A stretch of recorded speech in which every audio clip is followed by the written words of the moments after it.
I wanted to tell y'all that I got asked to do the sweetest thing in my hometown. I got asked to do a charity event for East Tennessee Children's Hospital in Knoxville, Tennessee, and it was a local Dancing with the Stars for local celebrities.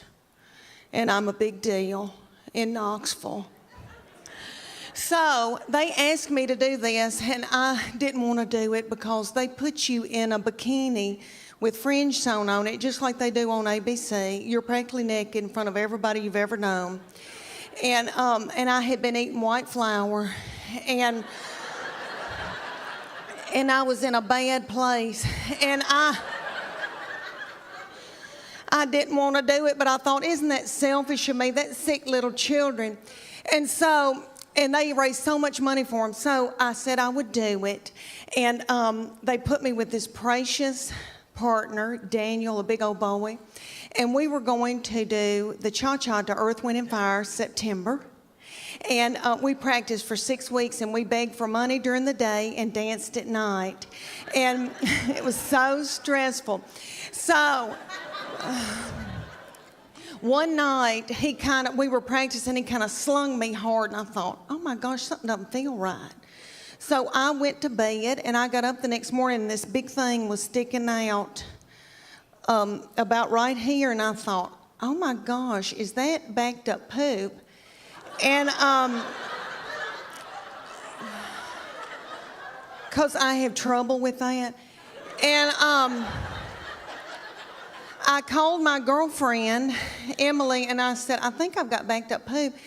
And she said, I don't think poop goes up that far. And so she looked on her WebMD on her iPad and found a picture of a man that looked like an alien coming out of him. And she said, is that it? And I said, yes. And she said, you got a hernia. So like 4 days before the event, I had a hernia that had to be operated on. So I went in for that operation, and my 2 teenage girls that are usually so hateful, okay, they stepped in and learned to dance in 4 days. So the night of the event, I came out in a wheelchair to Proud Mary Keep On Turning. And they did that video, that dance. If you remember when Tina Turner would do that and it looked like a car wash. Do y'all remember that? And what I learned in that whole thing, what I learned in that whole thing was that if something bad, really bad happened to me, God forbid, like a bad sickness, my husband and my children would let me die. After I had that hernia surgery, I laid up in the bed for 3 days and nobody checked on me. Y'all know what I heard on today's show. Do y'all know who Donnie Deutsch is? That name's hard to say, Deutsch.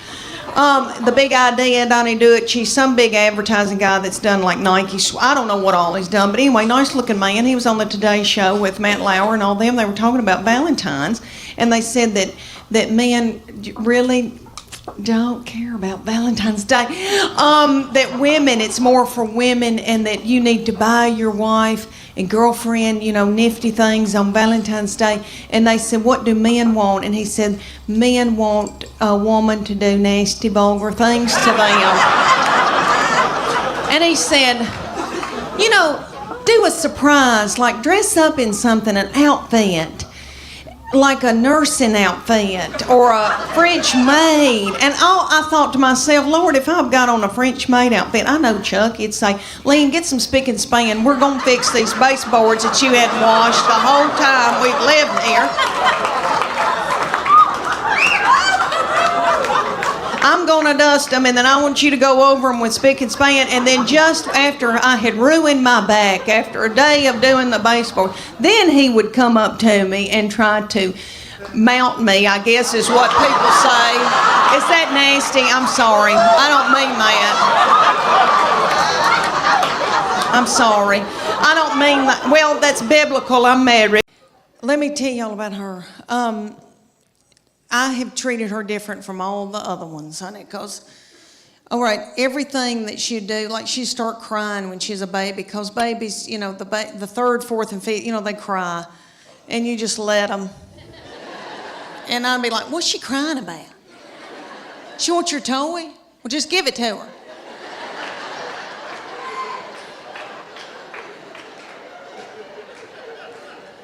I can't deal with it. I remember saying one time, you want those knives to play with? Okay. What? Okay.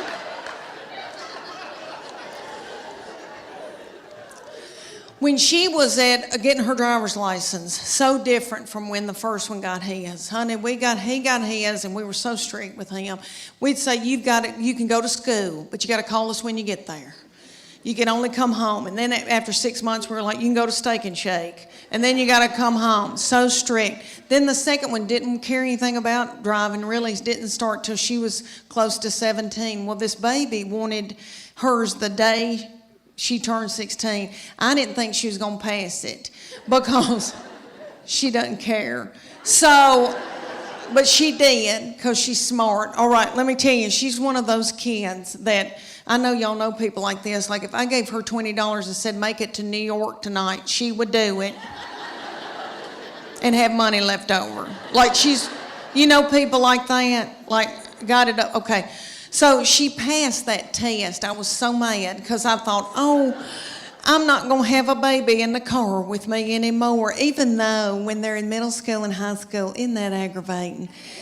When they turn that radio up and it's blasting and I don't like that song and booming and a-doing. And then I'm trying to drive and I feel like when I can't hear, I can't see. Oh, I don't know. It's awful. But she went and got that darn driver's license, and this is how different it was raising her from the first one and the second one. She got that driver's license. My husband and I were sitting there at night, and he said, where is she? And I said, I don't know.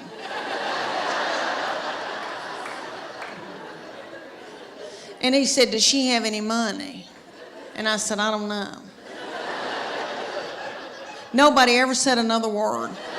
He came to me he was in middle school or high school, and he's very spiritually mature, has always been. I didn't do it. Their daddy didn't do it. God did it. But we call him our little Billy Graham. But anywho, so he was dating a little girl, and he came home, and I said, what y'all been doing? And he said, we've been watching a movie and we were kissing. I said, oh, that's normal. That's okay. But I said, baby, before you know it, one thing can get out of hand. You've got your arm around somebody and then you've got your hand on her leg. Things can get out of control. He looked at me like I was crazy. And he said to me, Mom, I've prayed about this. Nothing like that's going to happen. And I know he meant that. And all I could think of to myself was some of the nastiest things I ever did.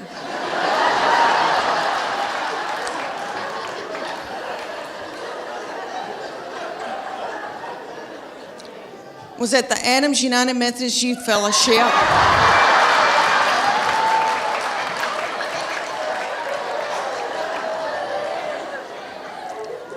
On a hayride. I don't know what it was about hay that set me on fire. I wish it did now. I could get a new purse out of that. Do y'all know what I'm talking about? Youth groups. And we've all, here in the South, we've all been raised in church, Did y'all ever go to a lock-in? What little fool came up with that?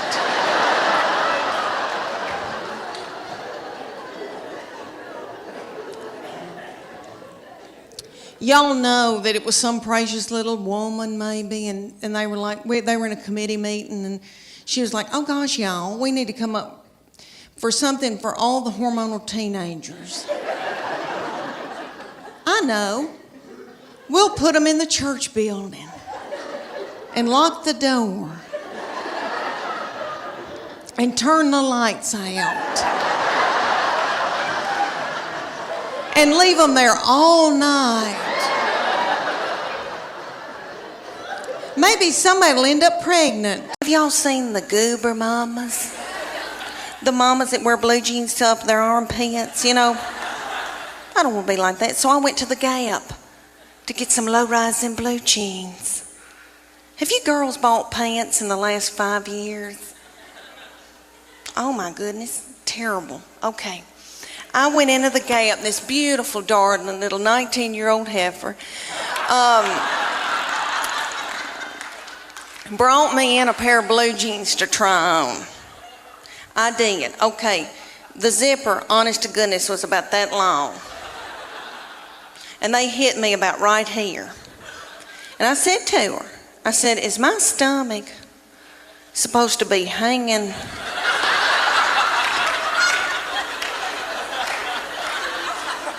out over my blue jeans? It looks like a small purse. I said, are my panties supposed to be hanging out this far? Out of the back of my pants? She said, no. You're supposed to wear a thong. I said, excuse me, miss, but I'm a Christian. I don't use my panties for evil.